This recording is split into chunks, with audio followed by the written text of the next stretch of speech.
Effective at midnight, we will impose a 25% tariff on all foreign-made automobiles. Starting tomorrow, the United States will implement reciprocal tariffs on other nations. It's been a long time since we even thought of that. We used to think about it a lot. We didn't think about it for many decades, and you see what's happened. For nations that treat us badly, we will calculate the combined rate of all their tariffs, non-monetary barriers, and other forms of cheating. And because we are being very kind, we're kind people, very kind. You're not so kind when you got ripped off with your salaries. My auto worker friends and my Teamster friends and all of the unions that typically voted Democrat, they're not voting Democrat anymore because worker, whether union or non-worker, they're for the Republicans now. That's what happened. But we will charge them approximately half of what they are and have been charging us. If you look at that, China, first row, China, 67%. That's tariffs charged to the USA, including currency manipulation and trade barriers. So 67%, I think you can, for the most part, see it. Those with good eyes, with bad eyes.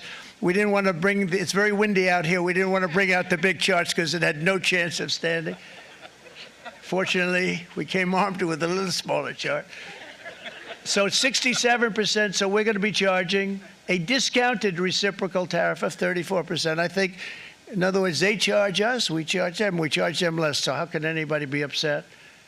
They will be because we never charge anybody anything, but now we're going to charge. European Union, they're very tough, very, very tough traders.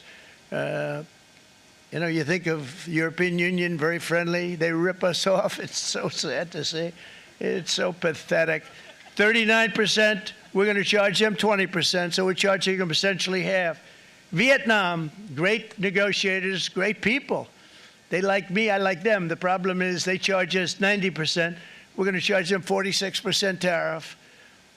Taiwan, where they took all of our computer chips and semiconductors. We used to be the king, right? We were everything. We had all of it.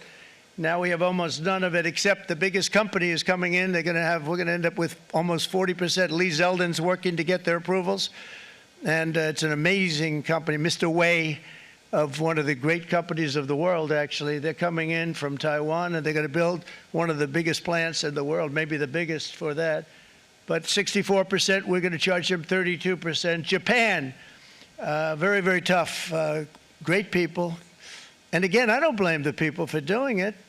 I think they're very smart in doing it. I blame the people that sat right in that Oval Office, right over there, right behind the Resolute desk or whichever desk they chose.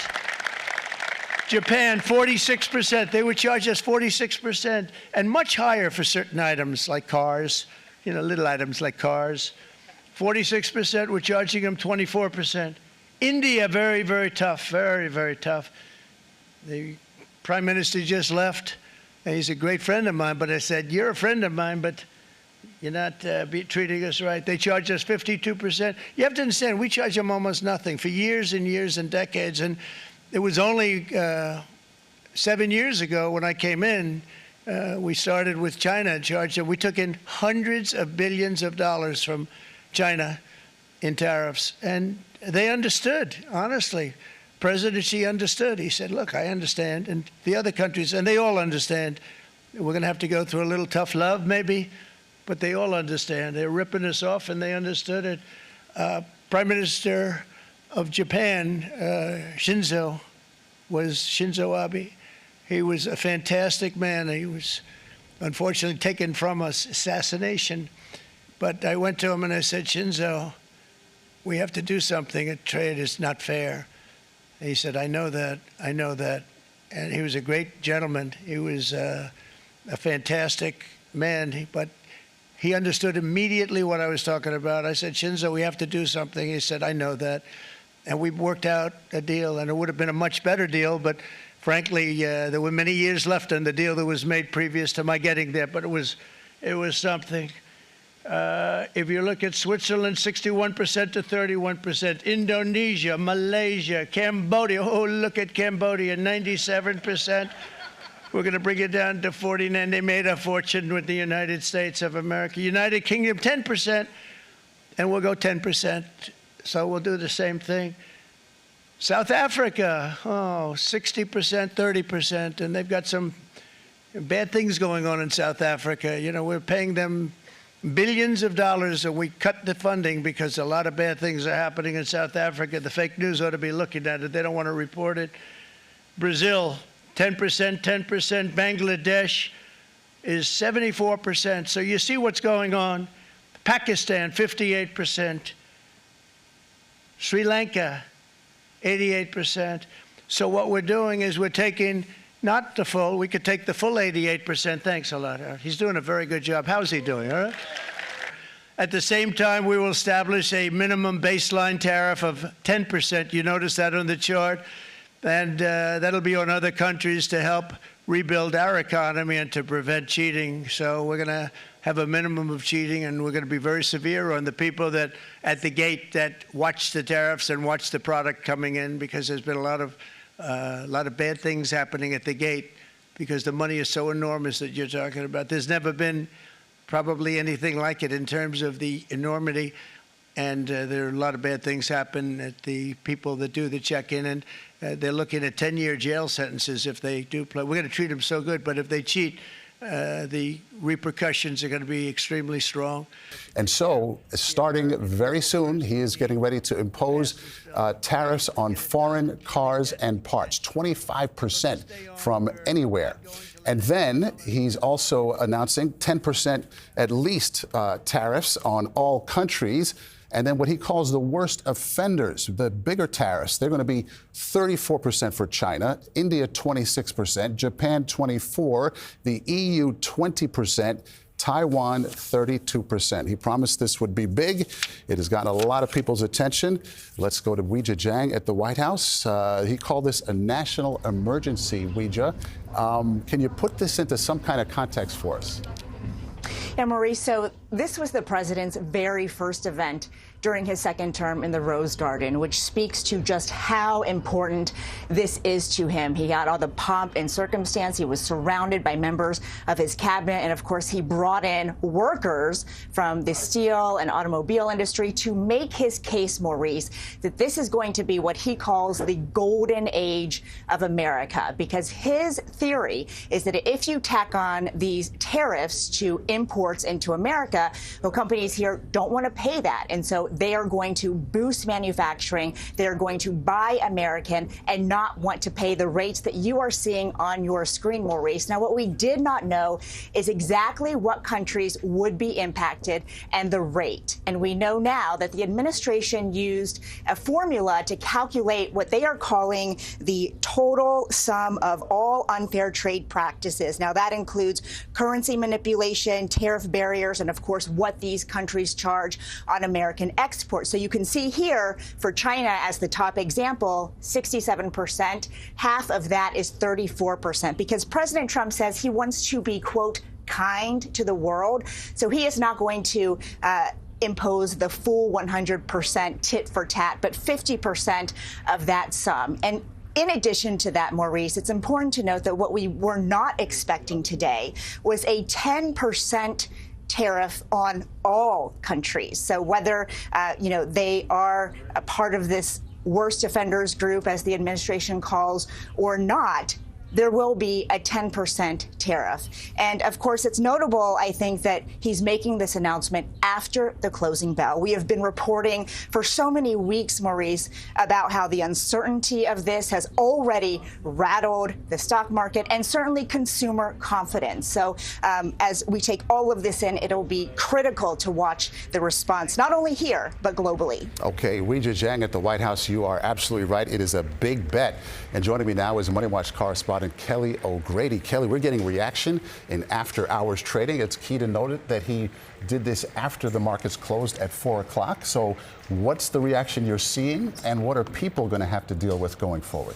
Yeah, Weijia was very, very right to note that. So I was just looking at a couple of the companies that really rely on that global supply chain. So they are relying on countries like China and Taiwan.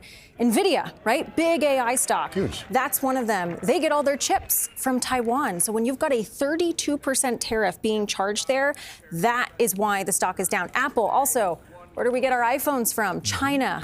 Big tariff on that. And so that's why you're seeing the after hours trading go down. 3 takeaways that I want to give you. One is how investors are going to react going forward. Because, maybe this is just a little blip we're seeing in after hours trading. Maybe. But uncertainty has been the word of this quarter along with tariffs. And so we haven't heard from the president in his speech today that this is the end. He has sort of teased in the past, maybe pharmaceuticals, lumber. I think you might see more investor skittishness if there's uncertainty. Right? Yes, exactly. Also, you have companies that are probably going to have to invest billions of dollars in manufacturing here in the U.S. For investors, that's not a short-term good thing for the bottom line. There's undeniable benefits long-term, a global supply chain being here, more American jobs, but investors are worried about the short-term. You also mentioned consumers. The everyday person looking at this, oh my gosh. Exactly. What's going on Main Street? Thrown around all over the place. Right. What does it mean to everyday people? Well, one, it's going to likely scare people, right? And we've already seen that in some of the consumer sentiment data that we've talked about, that people have cited anxiety about what tariffs could do to prices. You hear numbers like this, very curious to see reaction from consumers in those next surveys, how they're feeling about it. The real impact, though, is going to be in prices. If companies decide to pass that massive import tax on that they are paying, by the way, not the countries on, prices are going to go higher. And the final thing that I want to note is what happens to the economy, because let's pull this all together. And weirdly enough, I'm going to ask for a chart that our lovely control team just pulled up, because this shows how Wall Street sees the pains that Main Street could have. There are a couple of dates on here. We never saw the biggest drops on days where there were tariff announcements. We saw them on the days where there were consumer confidence and it was deteriorating or inflation was negative. And so when you put this all together, you could have a growth problem, and that's where investors and consumers are going to be watching. One more quick point. He talks about how this is going to bring manufacturing back to the United States. Does that happen overnight? It does not. It does not. It takes years. It takes billions of dollars. We'll keep an eye on that. Okay, Kelly, thank you so much. Let us go now to CBS News senior business and technology correspondent Jolene Kent. Jolene, big question here. How's all of this going to be actually implemented? Maurice, we didn't have a lot of clarity when it comes to implementation, but President Trump did say this, that he wants to be, quote, very severe on the people that at the gate that watch the tariffs and watch the products coming in. And that's a quote. He also went on to say there are a lot of bad things that happen at the people that do the check-in, and he mentioned sort of a vague reference to 10-year jail sentences. But look, what we do know so far, according to our reporters at the White House, is that sources are telling CBS News that Trump is considering putting together what they're calling the External Revenue Service, basically a play on the IRS. And the idea would be to collect tariffs and duties and all the revenue that the Trump administration says they want to bring in. They've said in the past, last week, $100 billion would be brought in from the auto tariffs. They have not really said more. But I will say I've been hearing from sources across the industries. UAW President Sean Fain just texted me and said he likes what he sees in these tariffs, still going through the details, but wants to get more manufacturing back up and going in places like Warren, Michigan, and Chattanooga, Tennessee. Okay, Maurice. Jolene Kent, thank you so much. Let's bring in Face the Nation moderator and Chief Foreign Affairs Correspondent Margaret Brennan. Margaret, I imagine this is a shot heard around the world. What are they saying in capitals around the world as far as you can hear right now?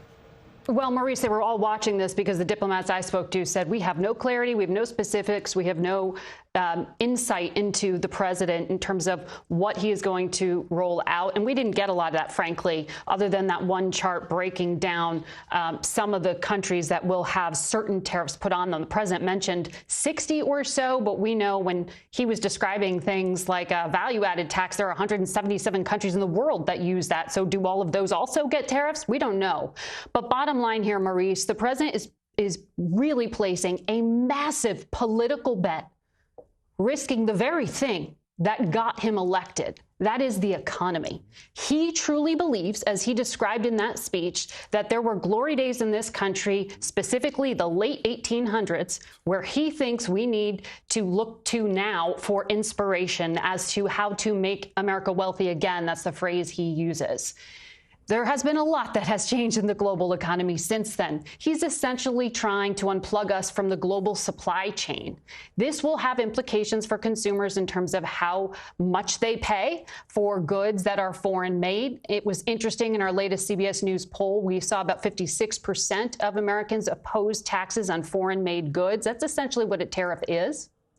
So we will have to see if this political bet does what the president says it will do, which is somehow reshape America quickly to bring jobs and manufacturing back here, without actually disrupting the strength of the American economy. And right now, that strength is in places like innovation, in technology, in new development, not the manufacturing jobs that the president has says he wants to claw back from cheaper markets like those in Asia. Also really interesting, and I'll leave it here, Maurice, he talked about doing these things to punish countries for things like currency manipulation. There is a global system, a World Trade Organization, the IMF, that the U.S. has dominated that global system since World War II. He's essentially saying, I don't trust it. I'm going to do this on my own. In the main, leaders across the globe have criticized President Trump's tariffs. By the way, he said in the Rose Garden just moments ago he anticipated that would happen, for whatever that's worth.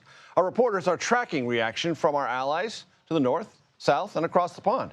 First up is Arlana Zak in Windsor, Canada, right across from Detroit. All of these talks of tariffs have ignited a new Canadian nationalism, pride in Canadian manufacturing. I'm just over the U.S.-Canadian border from Detroit here in Windsor, and you can see that there are maple leaves everywhere. Ontario built, Canadian driven. Look at this big sticker. Built by proud Canadians for proud Canadians. And this is at a Honda dealership. You might not think Honda equals Canada, but there are actually two manufacturing plants just about 4 hours away from here in Ottawa, where all of these cars were manufactured. However, the component parts come from the U.S. and Canada and Mexico and other places. They have crossed the border several times. It's part of how the supply chain is really going to be a major question as we are trying to think through the implications of these additional tariffs. And while the price of these cars, and I want to show you one of the vehicles here, I'm told by Ken Anser, the owner of this Honda dealership, that the total vehicle price on the new cars are unlikely going to increase right away because they have already made it here on the lot. However, what will go up are the costs of all of those different pieces of parts, because that is going to impact everyone, not just buying a new car, but anyone who needs service. I'm Elizabeth Palmer in London. It's been a nervous week in Europe and across the world. Stock markets have been jittery and mostly down. It's safe to say almost no one wants these tariffs. In this interconnected world, economists warn that they are going to put up prices and inflation, generate mountains of paperwork, and jeopardize supply chains for U.S. companies as well as international ones. The toughest line today came from the European Union, which sells everything from cognac to cars to America.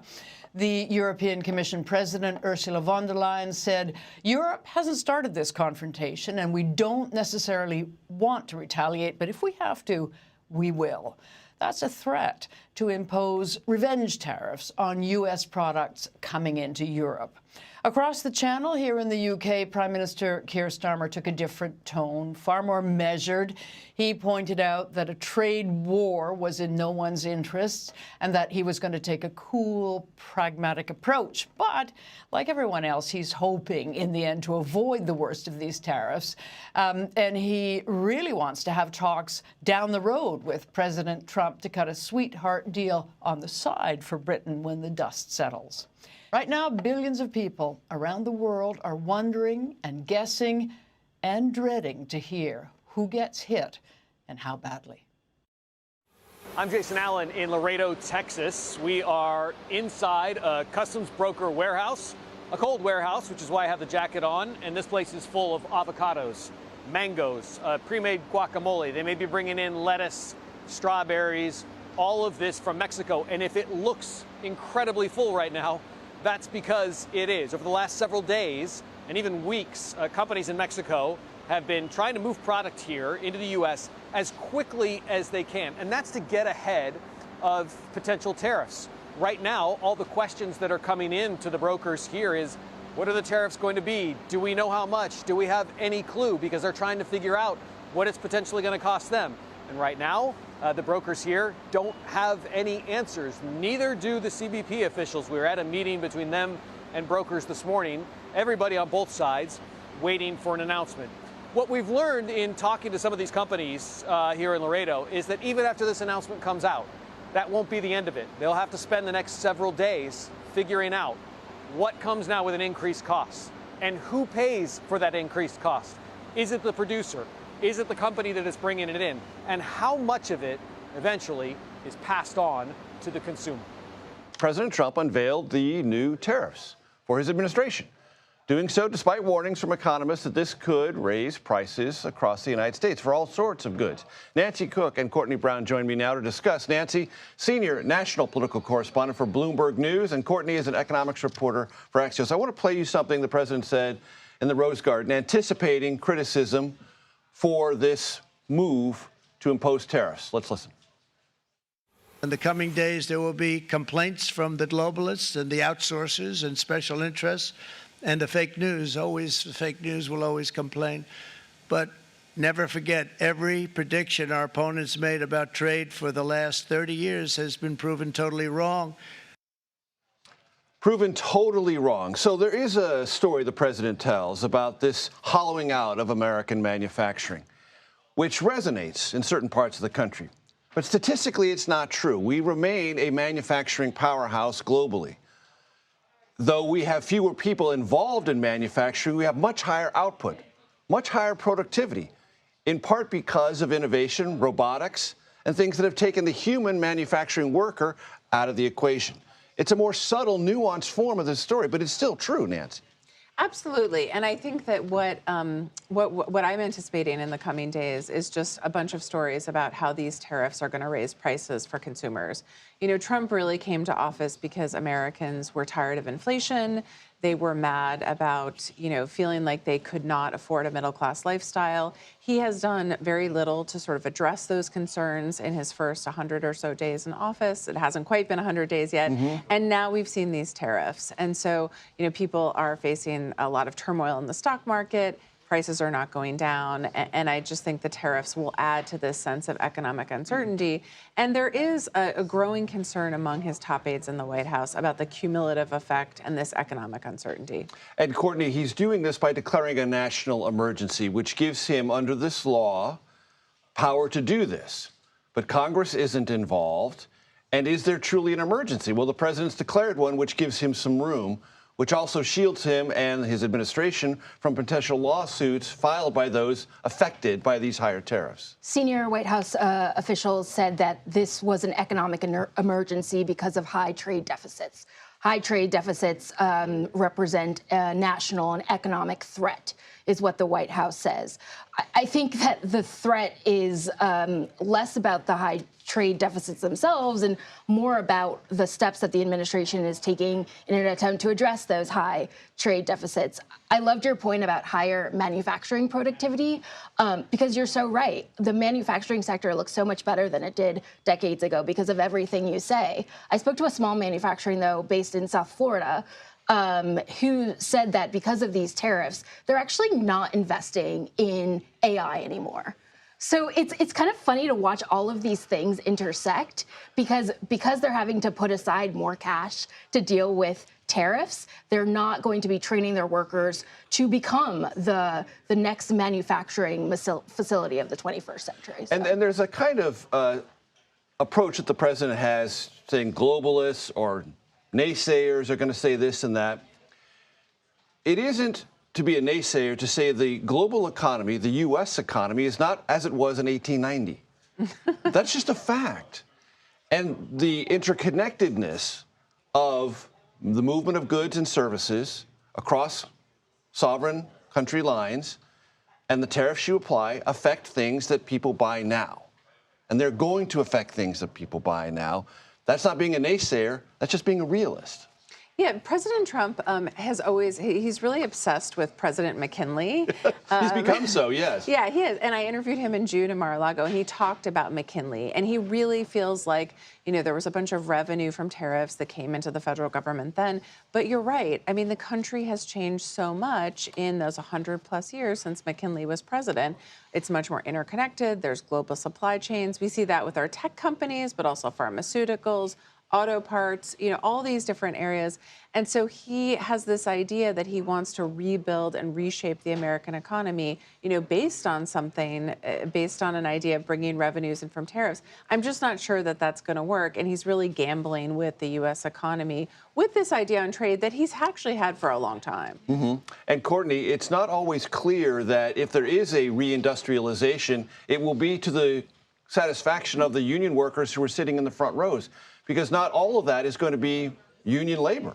Some of it might be, but some of it might not be. Right, and we saw the UAW head Sean Fain come out and praise President Trump last week for announcing the 25% tariffs on foreign-made goods, so very supportive of this trade regime that President Trump is putting into place. But you're right, it's not exactly clear that it's going to benefit those in his union shop.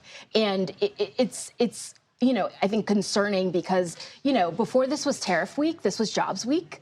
The jobs report comes out on Friday. Right. And I think we're starting to get these what we call hard indicators, not survey-based indicators, that are showing that the economy is starting to teeter a little bit. There's a soft underbelly, if you will. And so I think there's the concern of, what these tariffs will do to the economy, and then how the economy will respond to it, how the economy is already responding to it, and whether businesses cut workers, hire less, invest less. Right. And to the point of the small manufacturer you talk to, uncertainty creates a hesitancy, even in the future space of something as attractive as artificial intelligence. Our CBS News polling finds Americans want President Trump, at least as they tell us, to focus more on reducing prices that they encounter every day, not so much on increasing tariffs.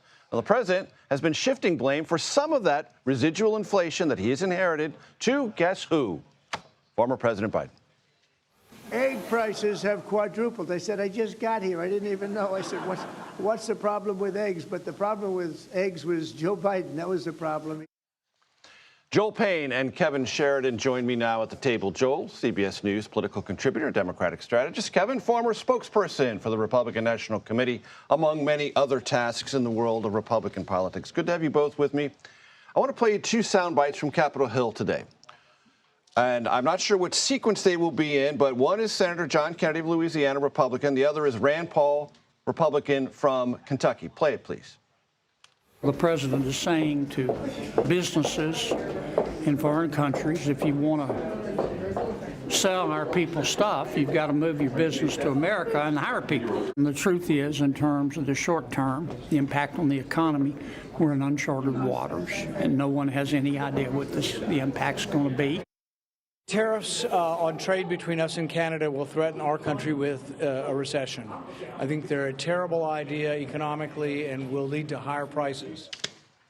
Kevin, what do you think about that? Yeah, politically, he's got a little bit of rope, a bit of a leash, because he ran so far ahead of the Republican Party and really carried them over the top. There's some slack in the line. There is. For a while. But it won't last. If it triggers a recession, if the stock market absolutely tanks tomorrow, which it's doing tonight, but we'll see how short-lived that is. Depends on what other countries do. Do they come back and say, like Israel did, we'll go to zero tariffs? If that starts happening and we get some momentum in that direction, I think Republicans will stick with him. If it goes very badly and they start seeing this showing up in their committee polls, I think you're going to start hearing from Republicans that something has to change. Now, you know as well as I do, Kevin, you evaluated this from the outside. They ran a disciplined campaign. Yeah. They're not dumb. They're not politically indifferent. But they're doing this. They believe that there is something to be gained. And political gamble. And they talk about the transition. They talk about the detox phase. They believe there's got to be something, not only economically, but politically harvestable on the other side of this. It's the biggest political gamble I've seen since, I think, the Iraq War. Since 2003, yeah, wow. I mean, this is an absolutely out-of-the-box thinking. They're going for it. They're going for broke. Let's hope not literally. But if it works, He's restructured the economy. He's brought jobs back. He's delivered for his middle-class manufacturing workers base that he's been promising to reinvigorate for 10 years now. And if it works, it's a huge payoff. If it doesn't, this is going to tank the Republican Party. Joel, if it doesn't? I mean, look, it's a hell of an economic strategy for Benjamin Harris and Chester A. Arthur and Grover Cleveland. Those late 1800 presidents would be really proud of what President Trump is doing right now, bringing America back about 150 years in terms of industrialization. I don't think it's a policy that's well thought out. It is politically untenable. Kevin just explained it. And that combined with the unpopularity of Elon Musk and Doge, I would dare Richard Hudson, chair of the NRCC, and Tim Scott, chair of the NRSC, to go run on this. Go run on what the Trump agenda and the economy is right now. It's not very popular. It's not getting results, and it's only going to get worse. So that statement, Kevin, brings me to something that I've asked people here before. Do you think in September, October of next year, in the midterms, Republicans will be running more aggressively on Doge and what it represented and tariffs and what they represented? Or do you think Democrats will be running more on those? I don't even know how to handicap it at this point because I think it's going to change so many times in between now and then. Seems like a big question mark, though, I think. Yeah. I think it overhangs this whole thing. Let me tell you what Democrats can be running on. Chaos, corruption, not common sense. Well, these are folks who said we will come in, we will restore common sense, a common sense revolution. I haven't seen any common sense revolution. The American people haven't. Donald Trump is still the most popular politician in America right now. He's at 50% in our poll. 50%. Democrats are in the and he has low 30s. remained. He has remained. I mean, he's gone down a tick, meaning 1 point in each 2 or 3 week survey we do. 1 point. He There is tried no to put his crater. thumb on the scale in Wisconsin, and he lost by 10 points. Mm-hmm. Right He wasn't on the ballot. We know he only runs well when he's on the ballot, much like Obama. That's a one-off case. But look, they won the Florida races, and the majority is slightly As a Democrat, better. I'm not going to overreact to anything politically. I don't think Democrats have found the magic bullet in terms of addressing Trump's momentum right now. I do think, however, Republicans are a little bit lost, and blaming Joe Biden is, look, you and I have talked about this a lot before. You can only do that for so long. The American people are not going to let you blame Joe Biden a month or 2 months from now. Obama did it for 8 years. Right. Okay. So, Kevin, there's something else that happened today that's pretty important, and you understand Capitol Hill and the reconciliation and the process that needs to go on. House and Senate Republicans on the same page now. They're going to pass a budget resolution this week. They're going to have a framework to move this big Trump agenda forward, quite separate from tariffs, which you know better than I do. The Treasury Secretary is like, that's where the rubber meets the road. Get on regulation, get on tax cuts.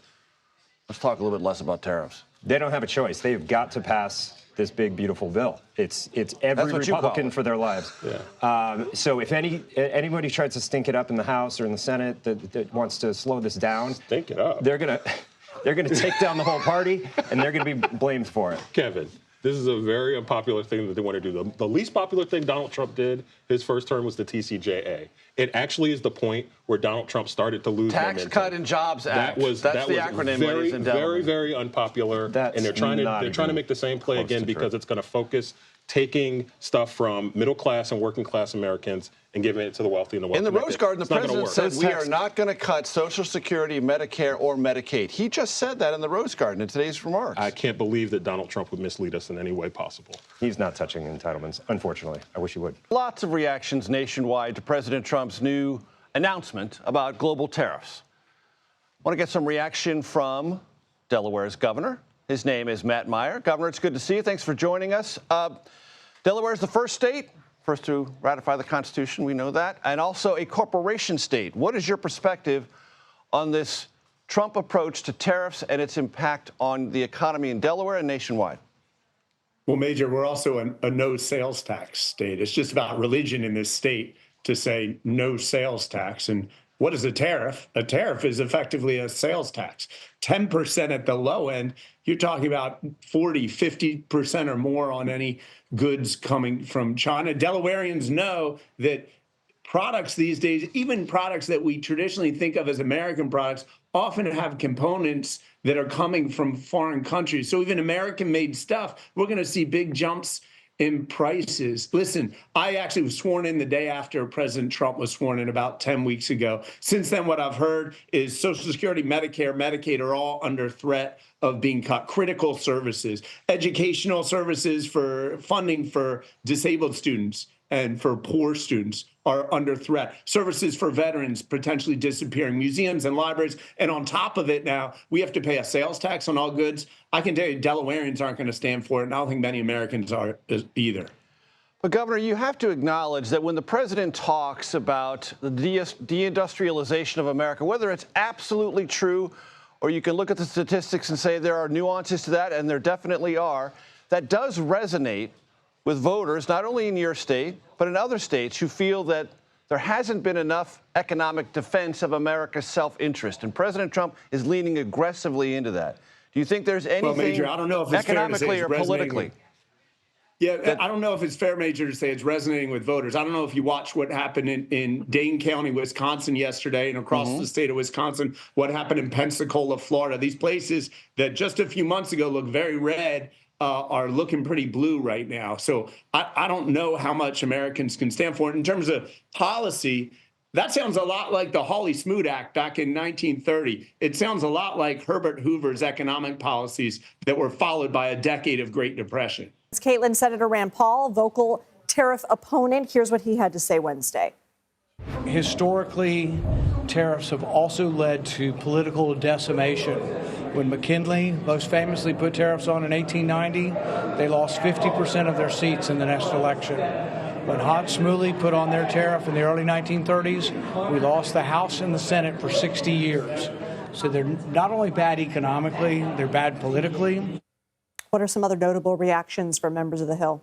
Well, Lindsay, it's interesting hearing from a Republican there because Republicans typically are not supportive of these kinds of tariffs. It's antithetical to the conservative cause, really. And what you're seeing here is kind of a realignment of the party. We'll talk about that in a moment. But what Rand Paul is doing today is he's going to support a measure being put forward tonight on the Senate floor by a Virginia Democratic Senator Tim Kaine, which would essentially move to thwart those executive powers the president is using to issue tariffs on Canada. Those executive powers that Olivia was just mentioning previously. Notably, Kaine, a Democrat, has gotten the support from a handful of Republicans, a small handful, but a handful nonetheless, that could help this measure pass the Senate. Now, even if it passes the Senate, it is unlikely to be even taken up in the House because House Republicans are very much on board with what the president is trying to do on tariffs. Well, I want to stay in the Senate for a second because Majority Leader John Thune originally expressed doubts about the tariffs policy about a month ago. Wednesday, he was at the Rose Garden for the announcement. What do you make of his evolution? That's right. He is the Senate Majority Leader. He was also there with the House Speaker.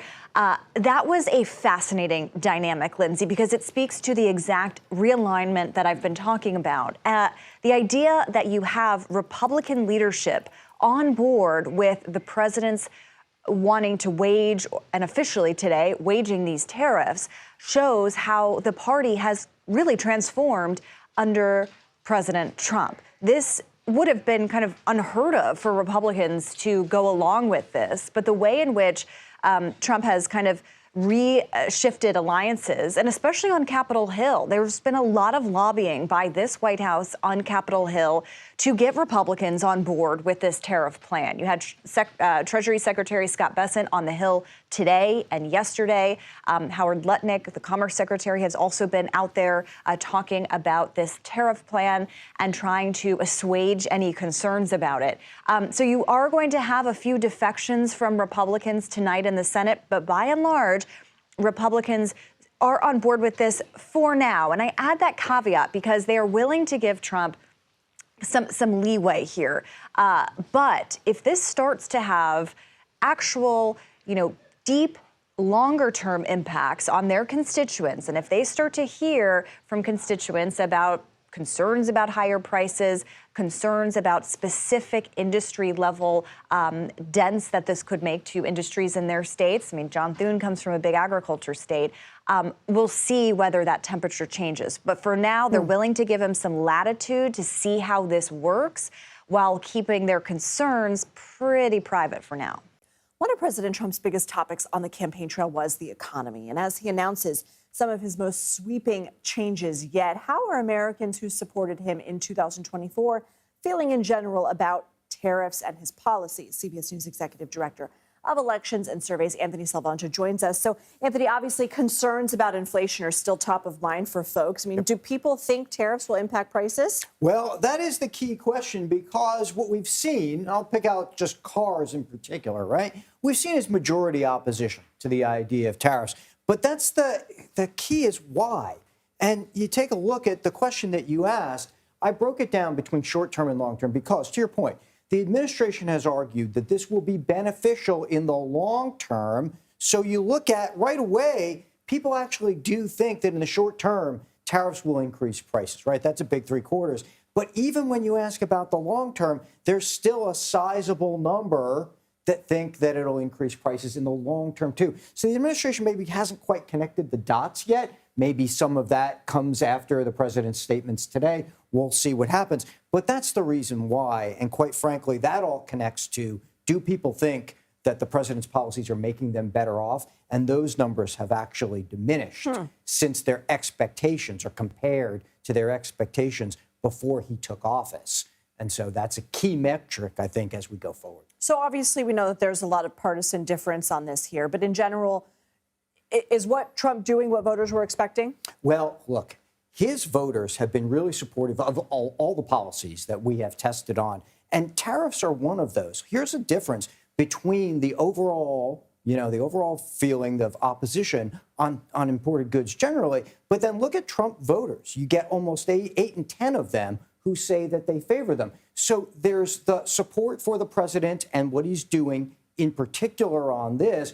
But there's also plenty of concern among Republicans, among his voters, that he isn't paying enough attention yet to lowering prices. So again, it comes back to, can he make that argument that in his mind, those two things are connected?